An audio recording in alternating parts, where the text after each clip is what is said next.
أعوذ بالله من الشيطان الرجيم. وإذ يعدكم الله إحدى الطائفتين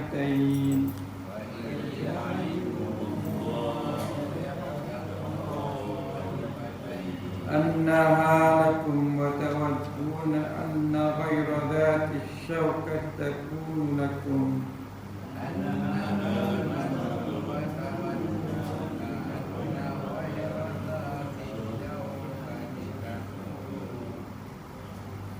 ويريد الله أن يحق الحق بكلماته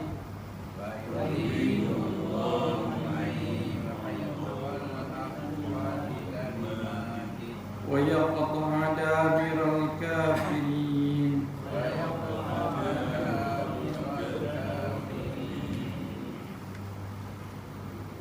ليحق الحق ويبطل الباطل ولو كره المجرمون.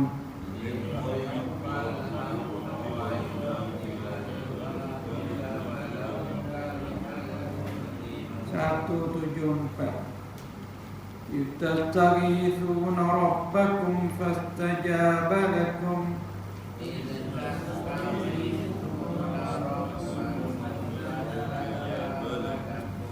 أني ممدكم بألف من الملائكة مردفين.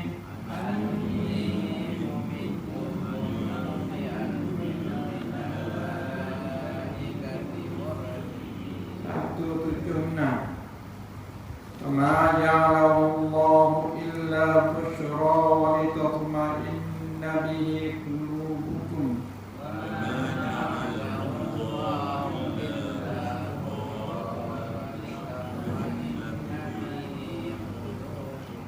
وما النصر إلا من عند الله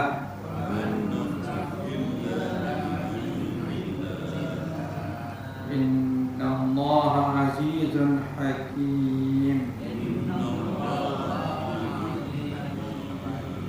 إذ يغشيكم النعاس أمنة منه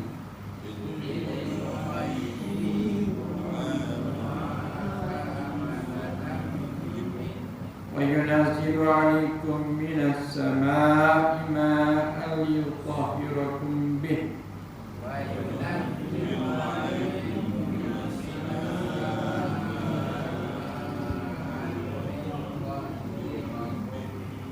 ويذهب عنكم رجز الشيطان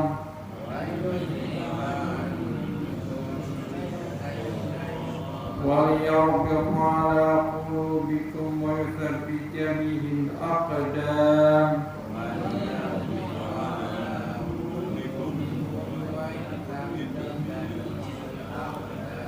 صدق الله العظيم. اللهم ارحمنا بالقرآن العظيم واجعله لنا إماما ونورا وهدى ورحمة. اللهم ذكرنا مما نسينا وعلمنا مما جهلنا وارزقنا تلاوته آناء الليل وأطراف النهار واجعله حجة يا رب العالمين. اللهم فقهنا في الدين وعلمنا التأويل ولا حول ولا قوة إلا بالله العلي العظيم. Ayat nombor 7. Dan ingatlah ketika Allah menjanjikan kepada kamu salah satu dari dua golongan itu bahawa dianya menjadi kepunyaan kamu dan kamu lebih suka mendapat golongan yang tidak bersenjata untuk kamu. Allah hendak membuktikan kebenaran itu dengan perkataannya dan akan memotong orang yang tidak beriman sampai ke akar-akarnya.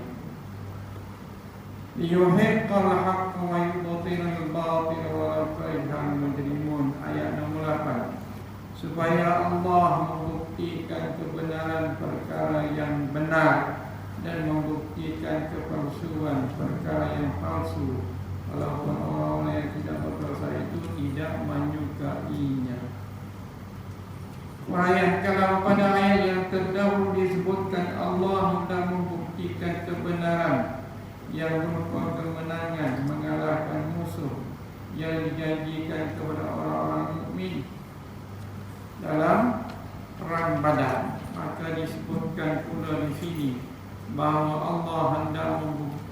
kebenaran yang berupa kitab Al-Quran, agama Islam dan syiarnya akan bertambah teguh. Kerana apa yang berlaku di Badar dengan memenangkan orang-orang mukmin, walhal bilangan mereka sedikit, sedang bilangan orang kafir ramai, adalah menjadi sebab kemuliaan agama Allah dan keteguhannya. Oleh sebab itu disertakan pula di sini sebutan dan membuktikan kepalsuan yang palsu, perkara yang palsu, maksudnya perbuatan syirik dan menyekutukan Tuhan, walaupun orang-orang yang berdosa itu tidak menyukai kepalsuan mereka dimusnahkan. Allah tetap memusnahkan dan menghapuskannya, iaitu saya sebutkan berkali sekali lagi, ini kehendak Allah mesti ada punya. Kehendak manusia tak semesti. Namanya mutlaqah, absolutely, kata maksudnya. Tiada halangan bagi pihak kehendak Allah SWT. Nombor satu, dalam nombor dua, konten ayat ini ada batil dan ada hak.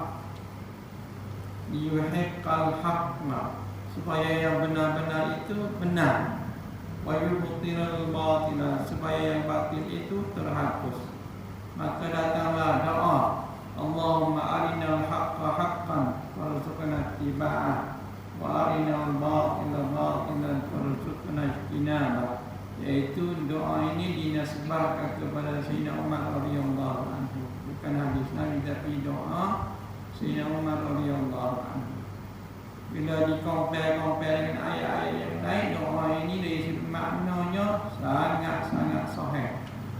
Saya anukan kepada Ustaz Fadil insyaAllah. Istastaghithuna rabbakum fastajaba lakum anni mumiddukum bi alfin minal malaikati murdifin. Ingatlah ketika kamu memohon pertolongan Tuhan lalu memperkenankan kamu dengan katanya, sesungguhnya aku akan menolong kamu dengan 1000 malaikat yang berbaris teratur. Saya sebutkan berkali-kali, bila sebut in, maka Muhammad tidak hadir. Tapi dalam kes ini Rasulullah hadir. Jadi dia bermaksud ingatlah juga. Allah mengingatkan kepada orang mukmin semasa mereka memohon pertolongan dengan berdoa, wahai Tuhan kami, tolonglah kami mengalahkan musuh-Mu. Wahai penolong bagi orang yang meminta pertolongan, tolonglah kami. Iaitu ingatan supaya menumpukan perhatian mereka kepadanya semasa kecemasan. Semasa kecemasan macam-macam. Dalam kes ini perang. Dalam kes sakit, kalau sakit namanya istighatsah. Istighatsah dengan Allah, terdirect dengan Allah SWT. Tak boleh dengan wali semua, wali saya ni tak boleh. Apa nama Terengganu, Tengku Palu, tolonglah kami, tak boleh. Habib, Habib, tak boleh. Ya, direct dengan Allah, jadi confirm boleh. Adalah diriwayatkan daripada Ibnu Jarir ahli tafsir, Ibnu Abi Hatim ahli tafsir, daripada Abdullah bin Abbas sahabat, katanya Sayyidina Umar radhiyallahu anhu telah mengkhabarkan kepadaku, katanya, semasa Nabi sallallahu alaihi wasallam pada hari Badar, bagi dan melihat kepada sahabat-sahabat yang seramai 300, beberapa belas orang, dan melihat kepada orang musyrikin yang berjumlah 1000 atau lebih. Lalu Nabi menghadap kiblat secara menadahkan tangan dan menyeru Tuhannya. Tangan itu boleh diangkat setinggi-tinggi. Bukan orang macam kita semaya subuh tu kan diangkat ni setinggi-tingginya. Kenapa tinggi? Membayangkan sangat memerlukan doa itu. Pertolongan itu. Apa doanya? Allahumma anjiz li ma wa'adtani. Allahumma in tuhlika hadhihi al-isabata la tu'bad fil ardi.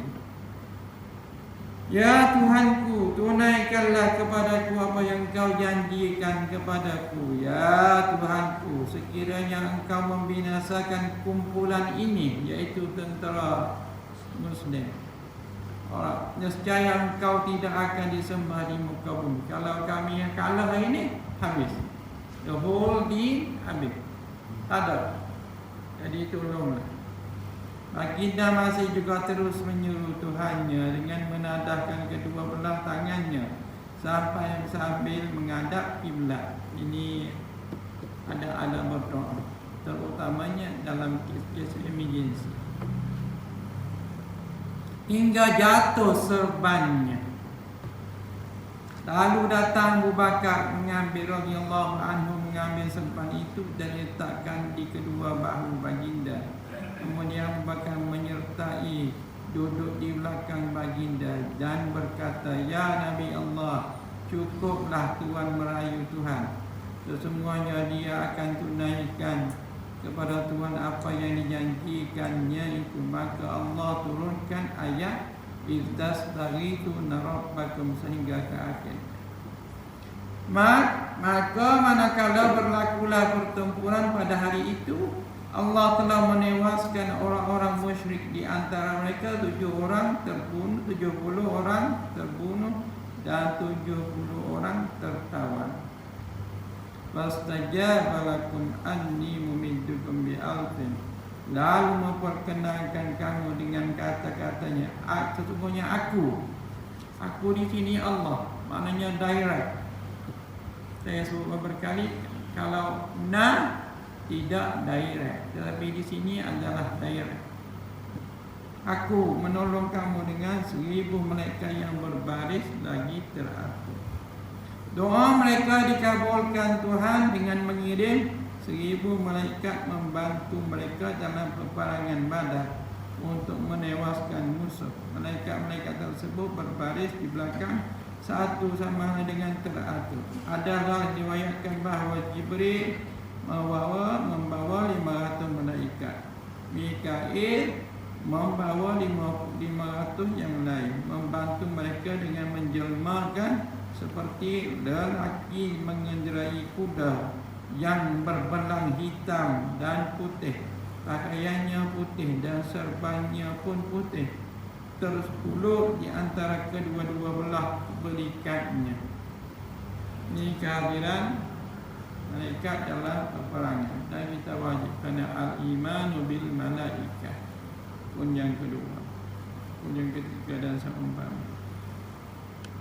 Mengikut kata Ibnu Abbas, malaikat-malaikat tersebut turut berperang kerana di antara orang Islam yang berperang, sahabat itu ada yang mendengar suara pukulan cemati dan mereka melihat terdapat orang-orang musyrik yang remuk hidungnya dan pecah mukanya.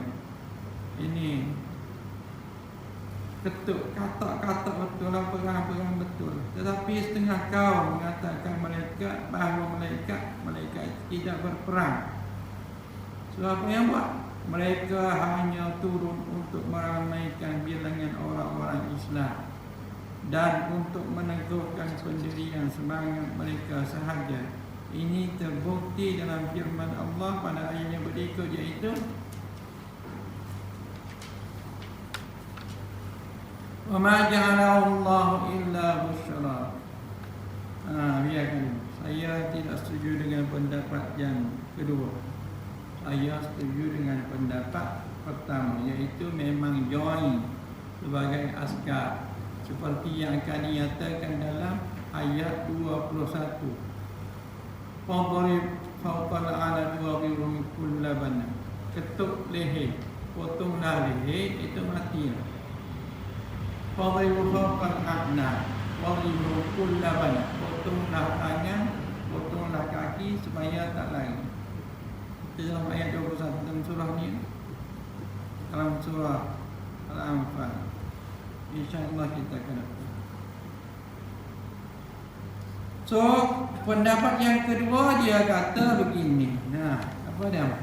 Ma ja'alahu Allah illa busyra wa litatma'inna bi qulubukum wa man nasr illa min 'indillah innallaha azizun hakim.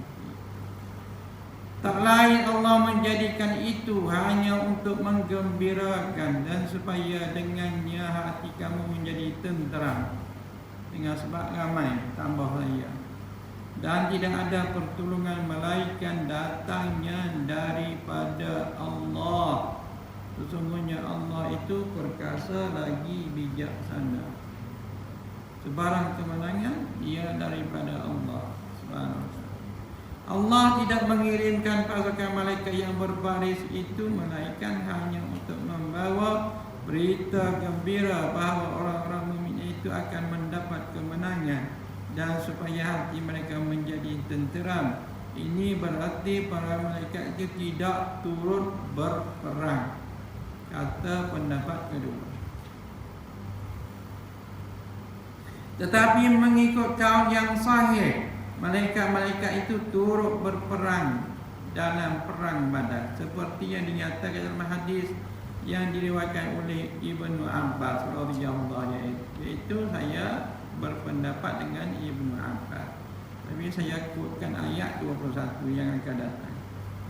Wa man nasru illa min 'indillah, dan tidak ada pertolongan melainkan datangnya daripada Allah Subhanahu wa taala. Kemenangan itu datangnya daripada Allah, bukan daripada malaikat. Ini kita mengaji tauhid, mengaji akidah, kena faham betul-betul. Malaikat tu bonus saja, tapi yang sentralnya ialah Allah Subhanahu wa taala. Atau siapa sahaja menjadi sebab memperolehi kemenangan, dia adalah sebab musabab sahaja, tapi hak sebenarnya ialah Allah Subhanahu wa taala. Kerana Allah itulah yang mentakdirkan sesuatu kemenangan dan berkuasa menjadi kemenangan itu bagi sebab-sebab yang nampak, hissi, tangible, kata Mak Saleh, ataupun tidak nampak, maknawi, untangible. Istimewa pula Allah berkuasa menjadikan apa yang tidak boleh dapat dilihat oleh manusia, seperti mengerahkan para malaikat itu untuk bergaul dengan orang-orang mukmin, yang menyebabkan semangat mereka menjadi teguh, berkobar-kobar untuk berjuang ataupun merasakan ketenteraman dan ketenangan. Sesungguhnya Allah itu maha perkasa lagi maha bijaksana. Perkasa sebab melibatkan peperangan, bijaksana sebab mengatur itu dan ini. Yang ini tidak terkalahkan. Bagi bijaksana meletakkan sesuatu pada tempatnya. So ada kisah seorang sahabat muazzin ni, Tuan Bilal. Siapa dia? Abdullah ibn Ummi Maktum. Apa dia? Muazzin Nabi, tapi buta. Apa dia Maktum? Si, maknanya terang kuat. Tapi setiap kali Nabi pergi perang ke bagi urusan luar negeri ke luar negara, baginda lah appointing specially Abdullah menjadi muazzin. Gitu. Bila Rasulullah mati dan Umar dilatih menjadi khalifah, ada satu peperangan Al-Qadisiyah di Parsi melawan tentera Parsi. Si Abdullah ibn Maktum ni join, bawa bendera. Dia tak ada perang, tapi bawa bendera. Jadi sahabat-sahabat yang lain tanya kenapa? Dia kata litakfir jama'atul muslimin, nak meramaikan tentera Islam sahaja, walaupun aku tak ada perang. Itu maksudnya, poinnya ialah join walaupun tidak ada perang. Jadi kalau tuan-tuan ada kebolehan apa? Kebolehan naik kuda ke, mandikan kuda ke, belokkan kuda ke, bila Mahdi esok akan ada tentera berkuda, join. Ataupun sebelum Mahdi esok kalau ada kesempatan, bagilah Syam Kerana Syam ini adalah benteng Islam yang terakhir. Akan munculnya Dajjal. Sebelum Dajjal tu ada macam-macam dah. Semasa itu kuda-kuda digunakan. No kereta kebal, no fighter, no kapal selam, tidak ada. Kalau ada, dan saya sebut dengan isteri saya, engkau boleh berebut naik kuda, aku belum berkuda, join kalau ada masa. Tapi niat kena betul. Sebab dia dengan anak-anak saya dah menunggang ini. Itu kebolehan. Walaupun kita tak pandai menembak, nakut pula nyanyi. Tapi at least adalah sumbangan. Idh yughashshikumun nu'asa amanatan minhu. Ingatlah ketika ia Allah melenakan kamu dengan mengantuk. Ini nak perang. Tidur kena cukup bah. Bukan senjata je cukup, tidur, rest tu kena cukup. Ini Quran. So yang melenakan mereka Allah SWT. Itu namanya Azizun Hakim. Cuma ayat Azizun dia duduk depan. Kejadiannya dia ada depan dan ada belakang. Yaitu kesejahteraan daripadanya dan diturunkan hujan dari langit untuk membersihkan kamu dengannya dan dihilangkan daripada kamu kotoran syaitan supaya diperkuatkannya hati kamu dan ditetapkannya pendirian kamu dengannya. Ini kejadian hujan. Pada ayat berbunyi liwasyikum wa sa'amatan. Ingatlah ketika Allah melenakan kamu dengan mengantuk kesejahteraan daripadanya. So gunakan sepenuh-penuhnya. Allah bagi suruh tidur, tidurlah. Allah mengingatkan orang-orang mukmin, sahabat dan Nabi, bahawa mereka semasa di medan perang telah ditakdirkannya mengantuk hingga terlena. Tidur sungguh-sungguh.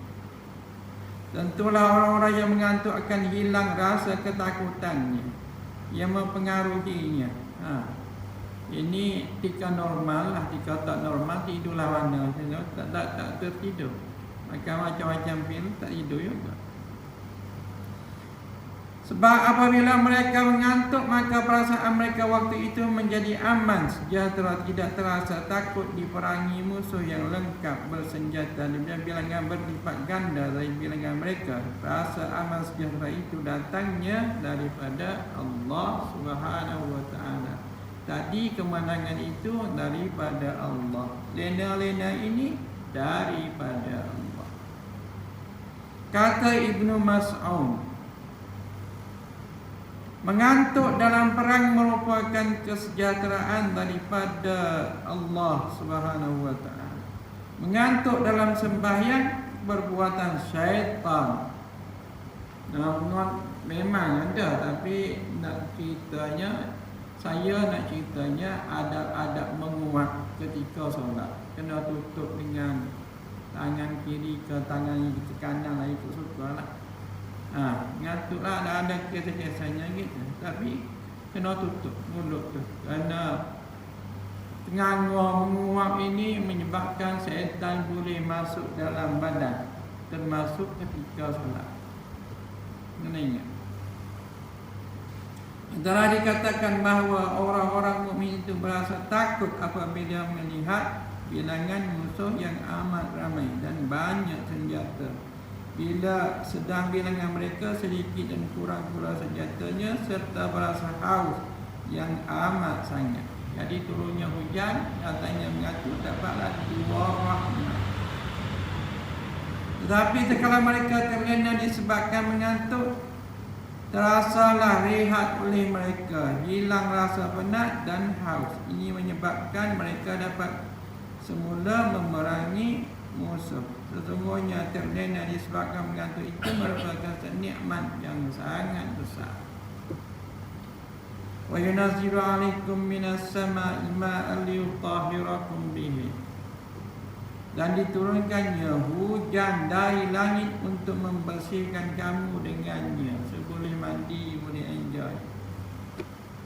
Yang ini sebabnya Allah menyatakan demikian ini mengikut sebagaimana diriwayatkan oleh Ibnu Abbas, iaitu pada mulanya orang-orang musyrik itu telah dapat mendahului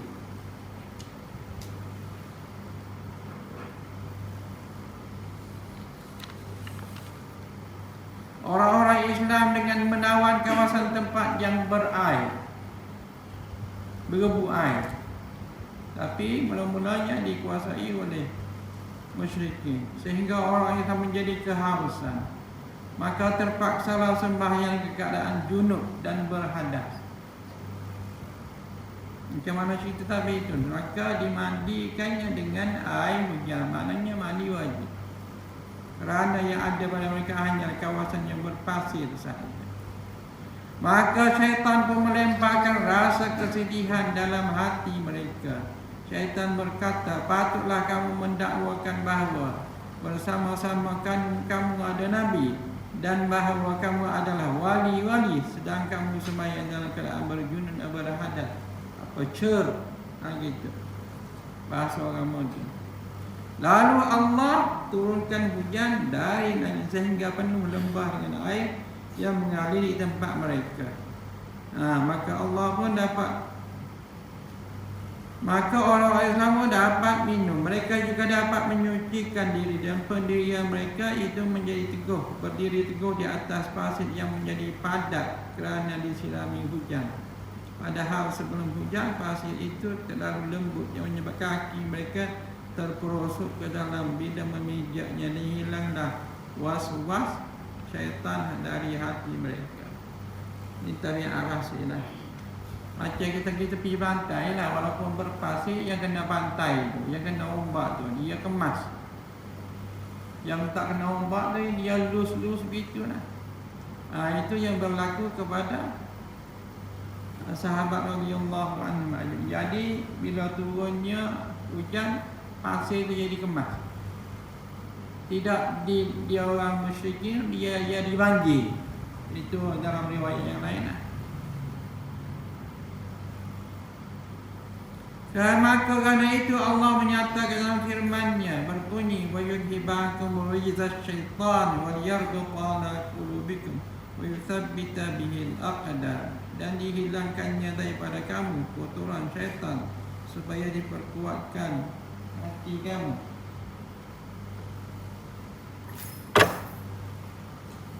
Dan ditetapkannya pendirian kamu dengannya. Dengan sebab Allah menurunkan hujan di kawasan kamu pada masa kamu berhadapan dengan musuh, maka kamu mendapat 4 macam faedah daripadanya, iaitu dapat menyucikan diri dengan mandi untuk mengangkat hadas junub, dan dengan wuduk untuk mengangkat hadas kecil. Di samping itu dapat membersihkan badan, yang membangkitkan kecerdasan dan kesegaran jiwa. Ini sebab kejadian kepada kita. Kalau hujan turun, pakak-pakak mandi hujan. Nabi sebut dalam dari hadis. Dari sudut sainsnya, dia menganukan otak, mencerdaskan otak, mencerdaskan nerve. Apa dia nerve? Saraf. Mencerdaskan otak, mencerdaskan saraf. Sebab wa anzalna minas sama'i ma'an barakah, kami turunkan daripada langit air yang berkat. So air hujan tu air yang berkat. Walaupun macam-macam pollution, hilanglah itu lain, sebenarnya dibenamkan, dihapuskan oleh air hujan. Sebelum hujan dia mari angin dulu, angin dah sapu lah. Yang dinamakan hazardous gas seumpamanya lah. Itu tuan saya anukan hadis Nabi SAW berkenaan dengan Nabi mandi hujan.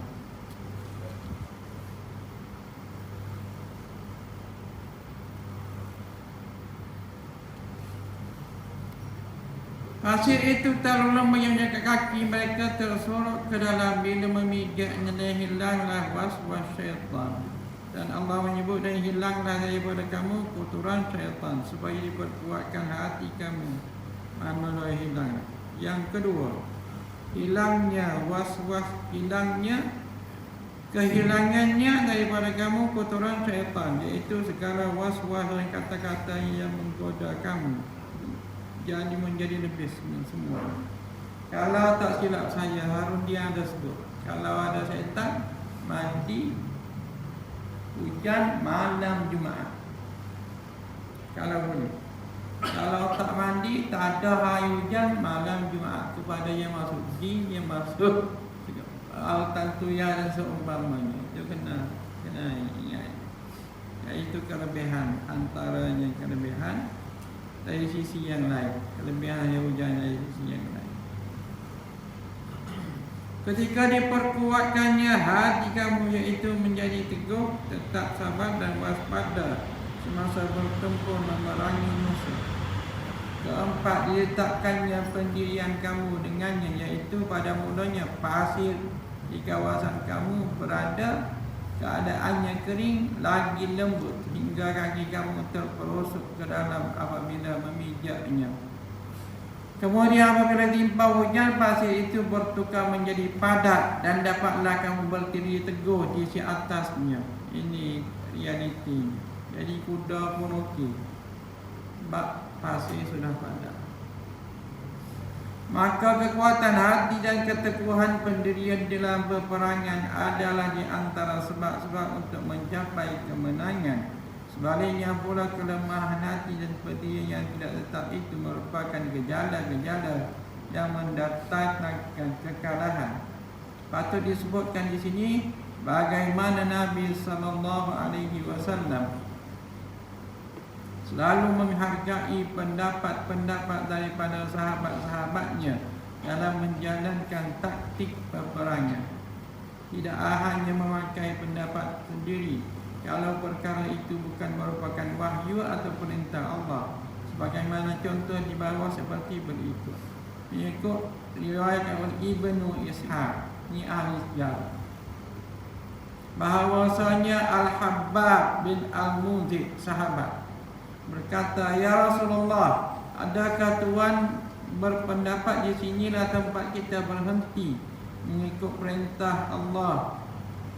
Perintahkan supaya Tuhan berhenti di sini, yang tidak boleh lagi kita maju atau berundur. Depan boleh, belakang boleh. Boleh saja. Apa dia? Adakah ini perintah Tuhan? Ataupun ini hanya pendapat Tuhan?" Tinggalnya sahabat. Mengikut siasat perang dan tipu helah peperangan. Tanya siapa dia? Habbab. Dijawab oleh baginda, "Bal huwal harbu wal ra'yu wal makinah."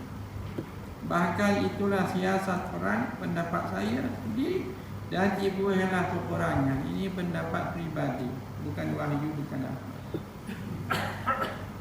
Dia pun berkata, kata Habbab, "Ya Rasulullah, bukanlah di sini tempat yang patut kita berhenti. Tetapi gerakkanlah semua orang hingga sampai ke tempat yang paling hampir dengan air, daripada hampir dengan musuh." Air dulu, bukan musuh, kata Habbab. Di sinilah kita berhenti. Kemudian kita masuk untuk pertahankan lembah yang mengandungi mata air. Lalu kita bina kolam-kolam yang kita penuhi pula dengan air. Selepas kita bina kolam-kolam yang kita penuhi pula dengan air, selepas itu barulah kita memerangi musuh. So air first, not enemy first. Air first. Kita pasti akan dapat minum, sedang musuh tidak akan dapat minum. Maka berkata Rasulullah sallallahu alaihi wasallam, "Sesungguhnya engkau telah memberi pendapat yang benar." Diokeykan pendapat itu, boleh pakai, kata Nabi sallallahu alaihi wasallam. Sesungguhnya engkau telah memberi pendapat yang, maka mereka pun mengikut pendapat itu. Cadang Al-Habbab bin Al-Mundhir tersebut.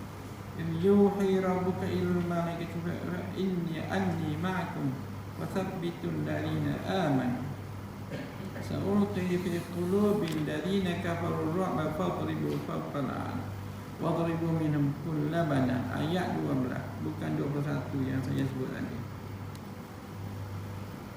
Ingatlah ketika Tuhan mewahyukan kepada malaikat Sesungguhnya aku bersama kamu. Maka teguhkanlah pendirian orang-orang mukmin. Nanti akan aku campakkan ke dalam hati orang-orang yang kufur perasaan takut. Maka pukullah di atas tengkuk, dan pukullah tiap-tiap jari di antara mereka itu. Allah mewahyukan kepada para malaikat yang dikirimkan untuk membantu orang-orang Islam dan para badai itu dengan mengatakan, sesungguhnya aku bersama kamu dengan pertolongan dan bantuannya kepada orang-orang mukmin. Maka teguhkanlah pendirian orang-orang mukmin, yakni kuatkanlah hati mereka. Jangan terbayang macam filem-filem Hindu. Apa dia? Tuhan dia orang join dalam peperangan. Jadilah gajah, jadilah lembu. Itu Hindunya. Di sini bersama ini memang bersama, tapi tidak menyerupai kuda ke orang lelaki ke. Dia bersama ma'iyatullah. Allah bersama kamu. Itu saja yang boleh difahami. Dan cara menguatkan hati itu ialah sebagaimana syaitan dapat memasukkan dalam hati anak Adam rasa kebimbangan yang buruk, begitu pula malaikat dapat masuk dalam hati anak Adam panduan yang baik. Dulu saya sebutkan setiap orang ada dua qari. Satu qari namanya malaikat, satu qari lagi namanya jin. Jadi ada baik dan ada jahat. So kita menjadi baik dengan sebab qarin baik, duk suruh kita, duk ajak kita, duk rayu kita. Dalam kes ini malaikat memainkan peran. Apa dia? Meniupkan rasa berani, rasa hebat kepada para sahabat radhiyallahu anhum.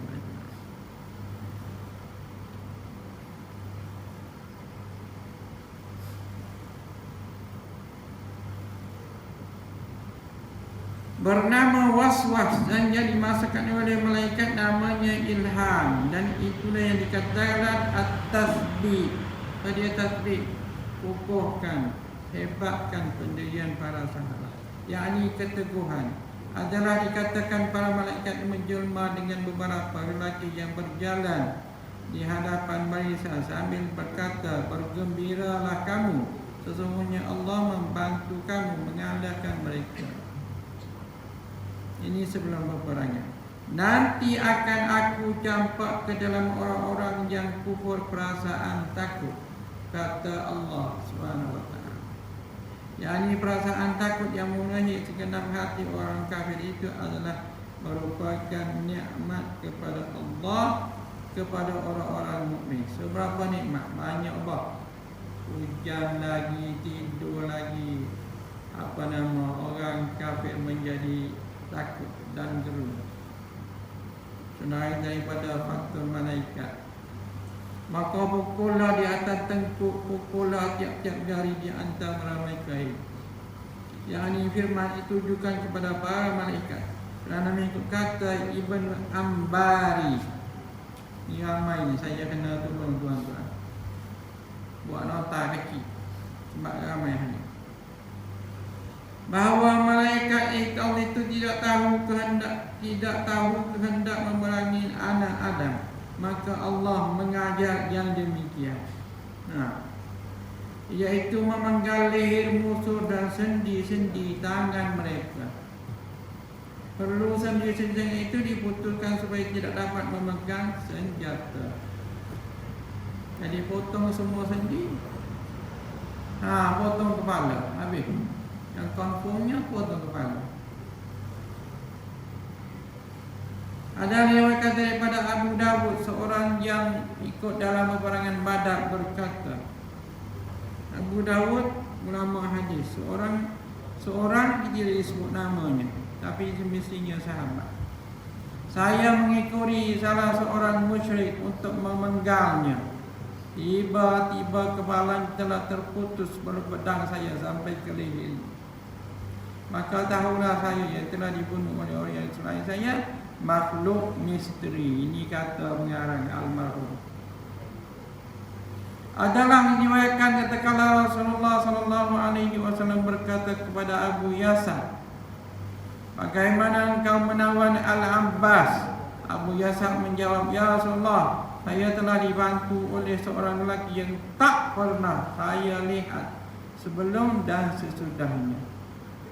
So, siapa dia lelaki? Lelaki kiriman Tuhan itu drama. Ini lelaki dalam peperangan adalah malaikat.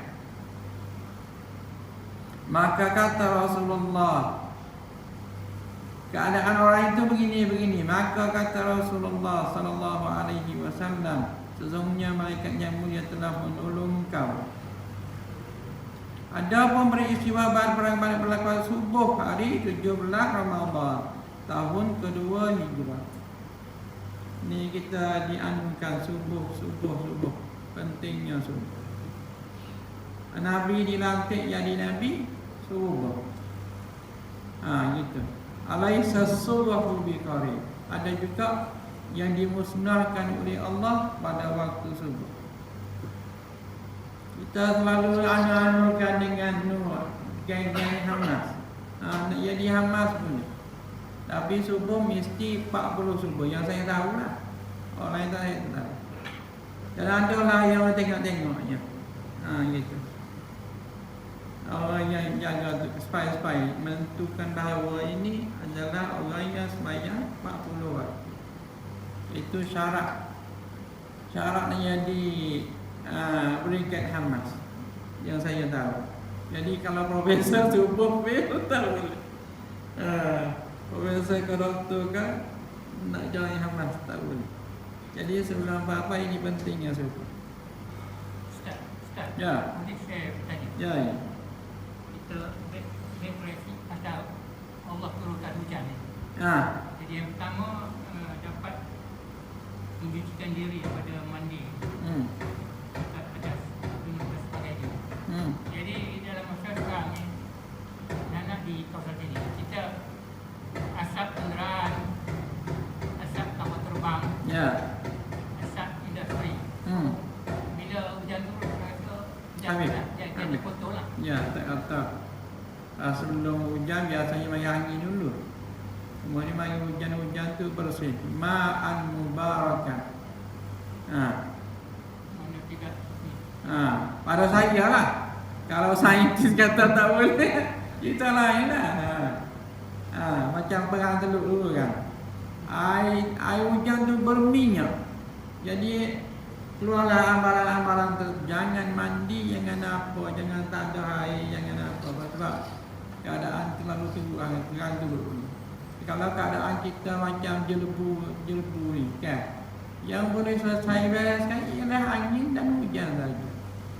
Selain semayang hajat dan kapal terbang aja itu ekstra. Tapi yang asasinya ialah hujan. Kecuali ada bukti-bukti yang antara ini tak boleh diambil, kata apa saya terima juga. Tapi galanya begitulah.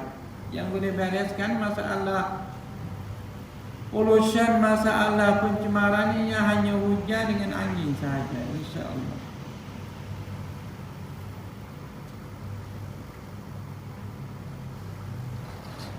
Pada hari Jumaat 17 Ramadan tahun kedua. Allahu a'lam bissawab. Qali hadza wa astaghfirullah wa lakum. Assalamualaikum warahmatullahi wabarakatuh.